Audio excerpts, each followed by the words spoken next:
not disappoint tonight between the Thunder and the Spurs. The Thunder went on to win 127-114. And while you would expect a big game out of SGA, the reigning two-time back-to-back MVP, it was also some surprising names in that Thunder mix. Alex Caruso with 22 points, Jared McCain with 20 points, and Chet Holmgren showing up with 16. So a group effort from the Thunder.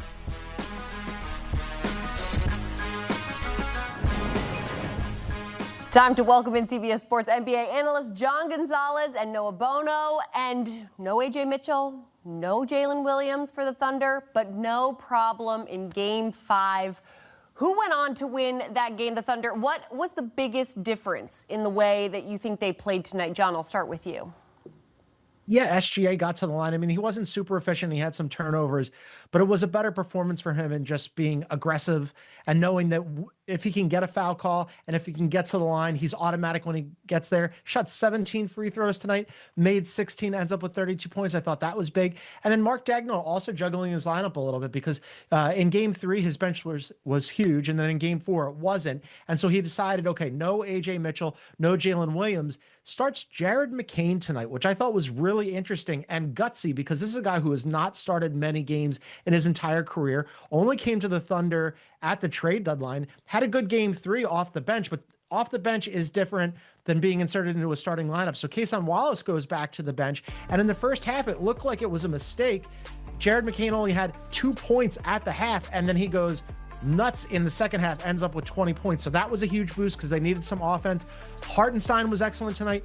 Chet Holmgren, welcome to the series. This wasn't a great game by Chet Holmgren standards, but a double-double. Still only took 9 shots, but this is one of those situations where he was basically useless and invisible in the beginning of the series. So the Oklahoma City Thunder are happy to get anything out of him, and this was more. So all around, it was a really nice bounce-back effort by the Thunder, but again, led by SGA, just being aggressive early and often. The second scoring punch that John touched on with Jared McCain getting rolling and then Alex Caruso having 22 points off the bench is so crucial for any team in the postseason. And the Thunder really lacked that, obviously, in Game 4. And then tonight, it was Jared McCain getting rolling in the second half. And Shea, to me, outside of Games 2 and 3, seems like he's really struggled with a lot of the coverages that they've thrown his way to turn the ball over another 6 times. He did get 17 free throws. That's incredible. Victor Wembanyama also got to the line a ton, 12 of 12. The biggest thing in this game to me that stood out was how far away Victor Wembanyama was catching the basketball. I thought Jamal Crawford and Reggie Miller did a great job consistently hammering the point of why is he catching the ball so far away. I made a tally in the second half of how many times he touched it in the half court above the three-point line and total. He had 13 touches within actions in the second half. 9 of those 13 touches he caught beyond the free throw line. Think about how much extra work he was required to do when catching the ball that far out to then try to make a play down low. Only 3 of those 9 catches resulted in points above the free throw line. 2 made baskets, and the other one he got to the free throw line. It's not a winning recipe. You're playing exactly into the hand of the Oklahoma City Thunder defensively when you make it that difficult on yourself as the San Antonio Spurs to get your best player the ball so far away from the basket. I just thought it was just malpractice. I mean, because when we saw what Wemby was able to do in Game 1 and Game 4, when they just hammer the ball into him in the post, and when you run away from it like they did tonight, and in Game 2 and Game 3, this is the result. I mean, you just answered my question on why you thought Wemby maybe struggled this game, but I do want to talk about the Thunder because, John, you talked about this a little earlier, briefly. We were talking pregame. You wanted SGA to have a bigger presence. You wanted Chet Holmgren to not be invisible. How did they both show up differently that affected this outcome in Game 5? Yeah, I mean, SGA just getting to the line, and Noah's right. Like, he has been sort of sloppy with the ball. And part of that, we should give some credit to the Spurs, making sure that, you know, those big wings and guards who have harassed him, that's part of it, right? But SGA previously was sort of passive looking to score the ball. And it almost doesn't matter if he makes it from the field, like if he takes a shot and he makes it or doesn't make it, as long as he's getting fouled and getting to the line, because once he gets to the line, he's absolutely automatic. I mean, that's what he does best. It drives some people nuts. Some people call it foul baiting. I think that it's a skill set It's something that some players, like we've seen James Harden do that in the past. SGA has essentially perfected it. A two-time MVP, knowing that he can get to the line whenever he wants to, is huge for them. And then Chet Holmgren, I mean, this was sort of a mixed bag Chet Holmgren game. We are grading this on a curve here because early in the game, I don't know if you guys clocked this, but Keldon Johnson put a shoulder into him and then dunked on him. And I'm like, what are you doing? You're so much bigger.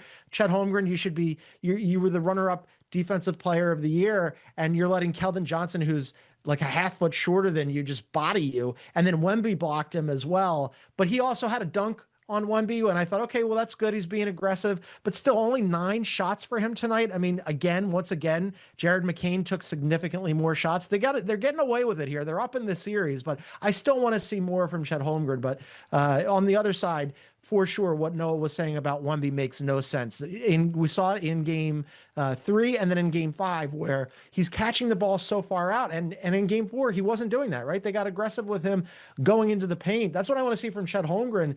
And that we've only seen intermittently from Wemby, where, tonight, again, he's not catching the ball down low, not as many lobs. It makes very little sense. His offense should be inside out. Start inside and then move outside. He was 0 for 5 from 3 tonight, and I don't get it either.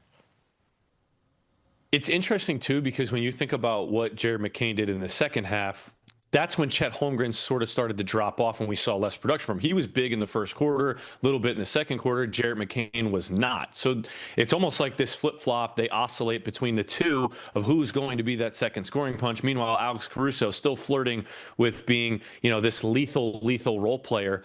After only having 1 shot attempt in game 4, he really stepped it up again tonight. But it's almost like those two can't coexist and both play well at the same time. The offense just doesn't work that way, where John's saying get it inside, outside. Chet can get it inside and pass it outside to a shooter like McCain, or the offense is just flirting out on the perimeter where McCain's coming off these dribble handoffs and these pitches and these flips, and he's able to light it up. He's such a good mid-range player. That's what got him rolling, and then he pulled it out and knocked down a couple three-pointers, and that was the difference, because those guys played better than a De'Aaron Fox, who 4 minutes into the third quarter was 1 for 9 from the floor, and I'm writing down in my notes, please sub De'Aaron Fox out. The moment he got taken out of the game, the Spurs went on a 14-2 run over the next 2.5 minutes, and it was an 8-point game. Granted, it didn't end up meaning anything, but he was so bad. And I hate to be that brutally honest, but he just provided so little offensively and defensively because he's clearly hobbled. Yeah, did he make a couple pull-up jump shots 5 feet away from the rim later in the game?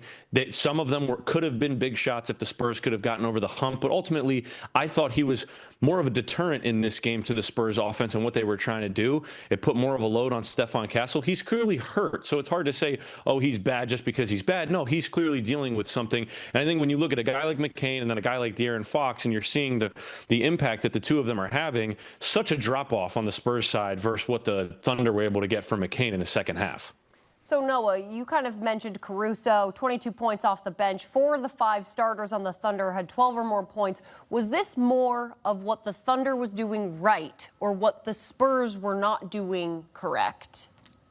I think it's a mixed bag. I think the biggest thing is that the Thunder are obviously the more experienced team, and that's what tonight was. It was experience. It was championship pedigree. We don't care that we don't have our second best player, an all-NBA guy in Jalen Williams, or our third best on-ball creator in A.J. Mitchell. We don't care. The Spurs shot themselves in the foot a number of times. Careless passes, errant personal fouls, offensively, defensively, just throwing the ball into no man's land. I thought the young guards, the turnovers won't show this, but Stephon Castle and Dylan Harper specifically, I thought were really careless with the ball and sloppy with their dribble in moments where, there was one play where De'Aaron Fox actually scored, but Dylan Harper threw the ball ahead to him, and I thought the ball already went out of bounds, but De'Aaron Fox is so fast he was able to chase it down. There was just a lot of moments like that where OKC was so calm and composed in what they wanted to do. They were not getting sped up, and on the San Antonio side, it was like, hey guys, this is not a pickup game at Rucker Park. This is the Western Conference Finals, and I just think they were too loose with the basketball. And then the Wemby piece, just being so far away from the rim, that is exactly what San Antonio wants. That is a chef's kiss every time the Thunder see Wemby standing at the three-point line or setting a ball screen and not rolling hard to the basket to try to be a lob threat. The Thunder are going, hey, Wemby, thanks for doing the work for us. And I think when you add all that up and the Thunder having the pedigree they have as a championship team, I regret picking the Spurs and thinking they were ready for this moment. They very very clearly were not. And the Thunder showed